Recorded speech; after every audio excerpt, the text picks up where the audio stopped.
Joe Slater, who came to the institution in the vigilant custody of 4 state policemen, and was described as a highly dangerous character, certainly presented no evidence of his perilous disposition when I first beheld him. Though well above the middle stature, and of somewhat brawny frame, he was given an absurd appearance of harmless stupidity by the pale, sleepless blue of his small, watery eyes, the scantiness of his neglected and never-shaven growth of yellow beard. Interesting thing about hair, that you can tell if someone's been shaven or even trimmed before. And the listless drooping of his heavy nether lip. His age was unknown, since among his kind neither family records nor permanent family ties exist. But from the baldness of his head in front, and from the decayed condition of his teeth, the head surgeon wrote him down as a man of about 40. From the medical and court documents, we learned all that could be gathered from his case. This man, a vagabond hunter and trapper, had always been strange in the eyes of his primitive associates, and had habitually slept at night beyond the ordinary time, and upon waking would often talk of unknown things in a manner so bizarre as to inspire fear even in the hearts of an unimaginative populace. Not that his form of language was at all unusual, for he never spoke save in the debased patois of his environment, but the tone and tenor of his utterances were of such mysterious wildness that none might listen without apprehension. He himself was generally as terrified and baffled as his auditors, and within an hour after waking would forget all that he had said, or at least all that caused him to say what he did, relapsing into a bovine, half-amiable normality, like that of the other hill-dwellers. As Slater grew older, it appeared his matutinal aberration, I'm not used to saying that word, matutinal aberrations had gradually increased in frequency and violence, till about a month before his arrival at the institution had occurred the shocking tragedy which caused his arrest by the authorities. One day near noon, after a profound sleep, begun in a whiskey debauch at about 5 of the previous afternoon. The man had roused himself most suddenly, with ululations so horrible and unearthly that they brought several neighbors to his cabin, a filthy sty where he dwelt, with a family as indescribable as himself. Rushing out into the snow, he had flung his arms aloft and commenced a series of leaps directly upward in the air, while shouting his determination to reach some big cabin with brightness in the roof and walls and floor, and the loud queer music far away. As 2 men of moderate size sought to restrain him, he had struggled with maniacal force and fury, screaming of his desire and need to find and kill a certain thing that shines and shakes and laughs. Maybe a clown. No, probably not right. At length, after temporarily felling one of his detainers with a sudden blow, he had flung himself upon the other in a demoniac ecstasy of bloodthirstiness, shrieking fiendishly that he would jump high in the air and burn his way through anything that stopped him. Family and neighbors had now fled in a panic, and when the more courageous of them returned, Slater was gone, leaving behind an unrecognizable pulp-like thing that had been a living man but an hour before. None of the mountaineers had dared to pursue him, and it is likely that they would have welcomed his death from the cold. But when several mornings Later, they heard screams from a distant ravine. They realized that he had somehow managed to survive and that his removal in one way or another would be necessary. Then, they followed an armed searching party, whose purpose, whatever it may have been originally, became that of a sheriff's posse. After one of the seldom popular state troopers had by accident observed, then questioned, and finally joined the seekers. On the third day, Slater was found unconscious in the hollow of a tree and taken to the nearest jail, where alienists from Albany examined him as soon as his senses returned. To them, he told a simple story. He had, he said, gone to sleep one afternoon about sundown after drinking much liquor. So whatever happened as a result of intoxication, that was sort of his fault, right? He had awakened to find himself standing, bloody-handed, in the snow before his cabin, the mangled corpse of his neighbor, Peter Slater, at his feet. Horrified, he had taken to the woods in a vague attempt to escape the scene of what must have been his crime. Beyond these things, he seemed to know nothing, nor could the expert questioning of his interrogators bring out a single additional fact. That night, Slater slept quietly, and the next morning he awakened with no singular feature save that a certain alteration of expression. Dr. Barnard, who had been watching his patient, though he noticed in the pale blue eyes a certain gleam of peculiar quality, and in the flaccid lips an all but imperceptible tightening, as if of intelligent determination. But when questions later were lapsed into the habitual vacancy of the mountaineer, and only reiterated what he had said on the preceding day. On the third morning occurred the first of the man's mental attacks. After some show of uneasiness and sleep, he burst forth into a frenzy so powerful that the combined efforts of 4 men were needed to bind him into a straitjacket. The alienists listened with keen attention to his words, since their curiosity had been aroused to a high pitch by the suggestive, yet mostly conflicting and incoherent stories of his family and neighbors. Slater raved for upward of 15 minutes, babbling in his backwoods dialect of green edifices of light, oceans of space, and strange music and shadowy mountains and valleys. But most of all did he dwell upon some mysterious blazing entity that shook and laughed and mocked at him. This vast, vague personality seemed to have done a terrible wrong, and to kill it in triumphant revenge was his paramount desire. In order to reach it, he said, he would soar through abysses of emptiness, burning every obstacle that stood in his way. Thus ran his discourse, until with the great suddenness he ceased. The fire of madness died from his eyes. In dull wonder, he looked at his questioners and asked why he was bound. Dr. Barnard unbuckled the leather harness and did not restore it till night, when he succeeded in persuading Slater to don it of his own volition for his own good.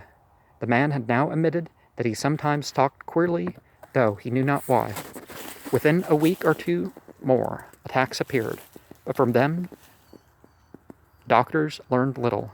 On the source of Slater's visions, they speculated at length, for since he could neither read nor write, and had apparently never heard a legend or fairy tale, his gorgeous imagery was quite inexplicable. That it could not come from any known myth or romance was made especially clear by the fact that the unfortunate lunatic expressed himself only in his own simple manner. He raved of things he did not understand and could not interpret, things which he claimed to have experienced, but which he could not have learned through any normal or connected narration. The alienists soon agreed that abnormal dreams were the foundation of trouble, dreams whose vividness could for a time completely dominate the waking mind of this basically inferior man. With due formality, Slater was tried for murder, acquitted on the ground of insanity, and committed to the institution wherein I held so humble a post. Now, I would say, no. If people don't know how to deal with spiritual experiences, that's just they don't know how to deal with spiritual experiences. It doesn't mean that their actions are inexcusable, but I have said that I am a constant speculator concerning dream life, and from this you may judge of the eagerness with which I applied myself to the study of a new patient as soon as I had fully ascertained the facts of his case. He seemed to sense a certain friendliness in me, born no doubt of the interest I could not conceal, and the gentle manner in which I questioned him. Not that he ever recognized me during his attacks, when I hung breathlessly upon his chaotic but cosmic word pictures, but he knew me in his quiet hours, when he would sit by his barred window, weaving baskets of straw and willow, perhaps pining for the mountain freedom he could never again enjoy. His family never called to see him. Probably it had found another temporary head, after the manner of decadent mountain folk. By degrees I commenced to feel an overwhelming wonder at the mad and fantastic conceptions of Joe Slater. The man himself was pitiably inferior in mentality and language alike, but his glowing, titanic visions, though described in a barbarous, disjointed jargon, were assuredly things which only a superior or even exceptional brain could conceive.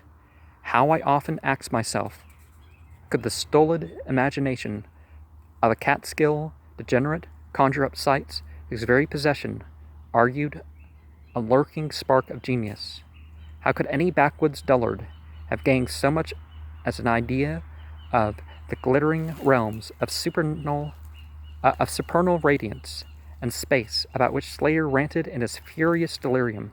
More and more I inclined to the belief that in the pitiful personality who cringed before me lay the disordered nucleus of something beyond my comprehension, something infinitely beyond the comprehension of my more experienced but less imaginative medical and scientific colleagues. And yet I could extract nothing definite from the man. The sum of all my investigations was that in a kind of semi-corporeal dream life, Slater wandered or floated through the resplendent and prodigious valleys, meadows, gardens, cities, and palaces of light, in a region unbounded and unknown to man, that there was no peasant or degenerate, but a creature of importance and vivid life, moving proudly and dominantly, unchecked only by a certain deadly enemy, who seemed to be a being of visible yet ethereal structure, and who did not appear to be of human shape, since Slater never referred to it as a man, or as aught save a thing. This thing had done Slater some hideous but unnamed wrong, which the maniac, if maniac he were, yearned to avenge. From the manner in which Slater alluded to their dealings, I judged that he and the luminous thing had met on equal terms, that in his dream existence the man was himself a luminous thing of the same race as his enemy. This impression was sustained by his frequent references to flying through space and burning all that impeded his progress, yet conceptions were formulated in rustic words, wholly inadequate to convey them, a circumstance which drove me to the conclusion that if a dream world indeed existed, oral language was not its medium for the transmission of thought. Could it be that the dream soul inhabiting this inferior body was desperately struggling to speak things which the simple and halting tongue of dullness could not utter? Could it be that I was face to face with intellectual emanations which would explain the mystery if I could but learn to discover and read them? I did not tell the older physicians of these things, for middle age is skeptical, cynical, and disinclined to accept new ideas. Besides, the head of the institution had but lately warned me in his paternal way that I was overworking, that my mind needed a rest. Well, we can't blank our mind and our thoughts come rushing in. I could tell of people who act like the worst that they encounter in life is when things are calm and peaceful and everybody's listening and getting along. Well, that's because your mind's free to pay attention to what was going through in a before instance.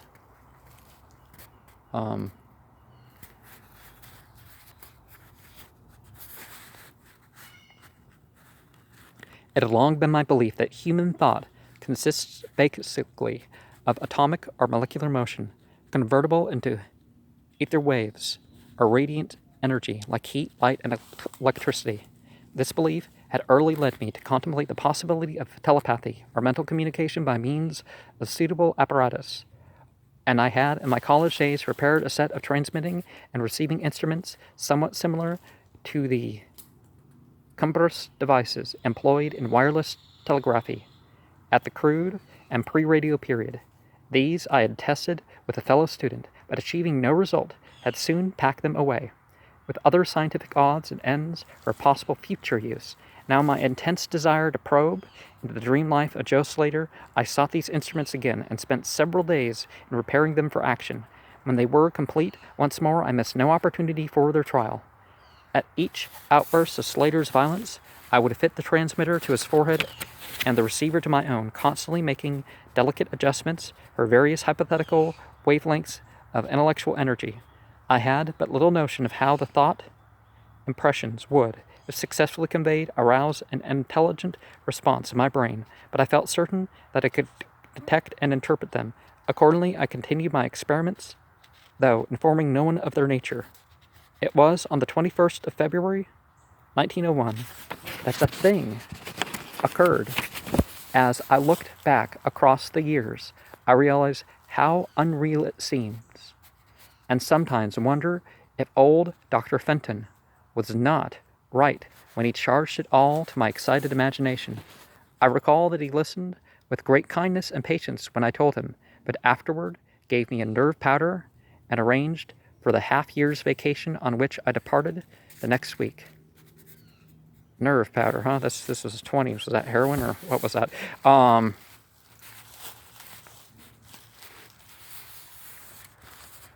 That fateful night was, probably worse than heroin, being a psychiatrist's office and all. That fateful night, I was widely agitated and perturbed, for despite the excellent care he had received, Joe Slater was unmistakably dying. Perhaps it was his mountain freedom that he missed, or perhaps the turmoil in his brain had grown too acute for his rather sluggish physique. But all events, the flame of vitality flickered low in the decadent body. He was drowsy near the end, and as darkness fell, he dropped off into a troubled sleep. I did not strap on the straitjacket, as was customary when he slept, since I saw that he was too feeble to be dangerous, even if he woke in a mental disorder once more before passing away. But I did place upon his head and mine 2 ends of my cosmic radio, hoping against hope for a first and last message from the dream world in the brief time remaining. In the cell with us was one nurse, a mediocre fellow who did not understand the purpose of the apparatus, or think to inquire into my course. As the hours wore on, I saw his head droop awkwardly in sleep, but I did not disturb him. I myself, lulled by the rhythmical breathing of the healthy and the dying man, must have nodded a little later. The sound of a weird lyric melody was what aroused me. Chords, vibrations, and harmonic ecstasies echoed passionately on every hand, while on my ravished sight burst the stupendous spectacle of ultimate beauty.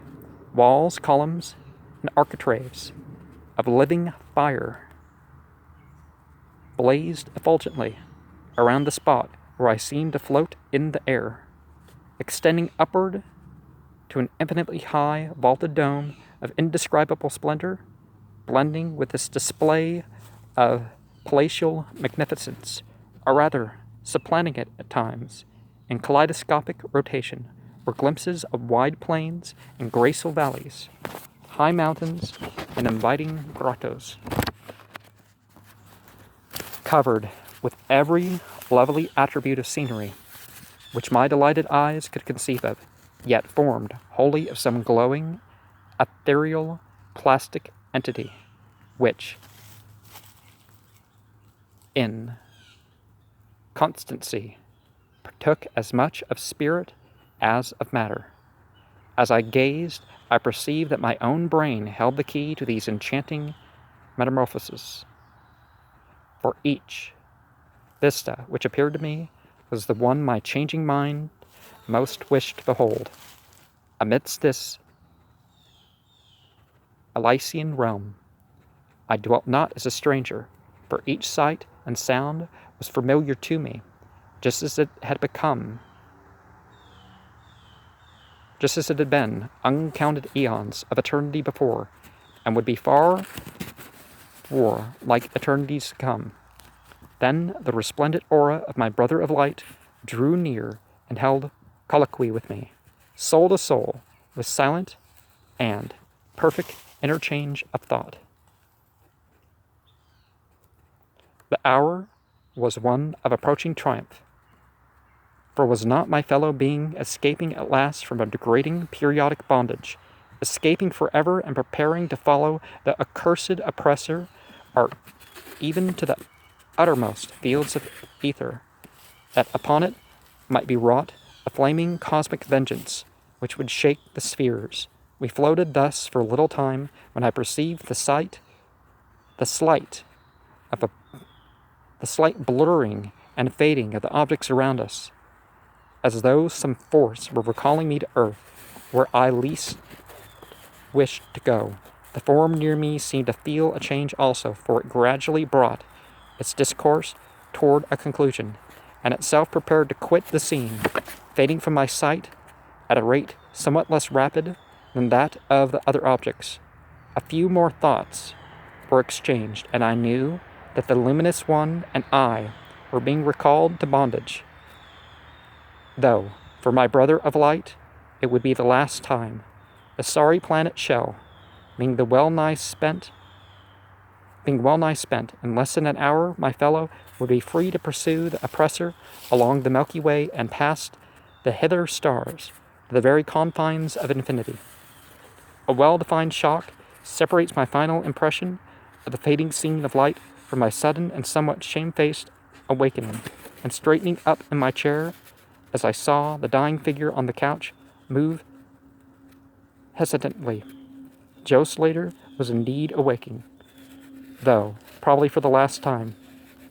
As I looked more closely, I saw that in the sallow cheeks shone spots of color which had never before been present. The lips, too, seemed unusual, being tightly compressed, as if by force, of a stronger character than had been Slater's.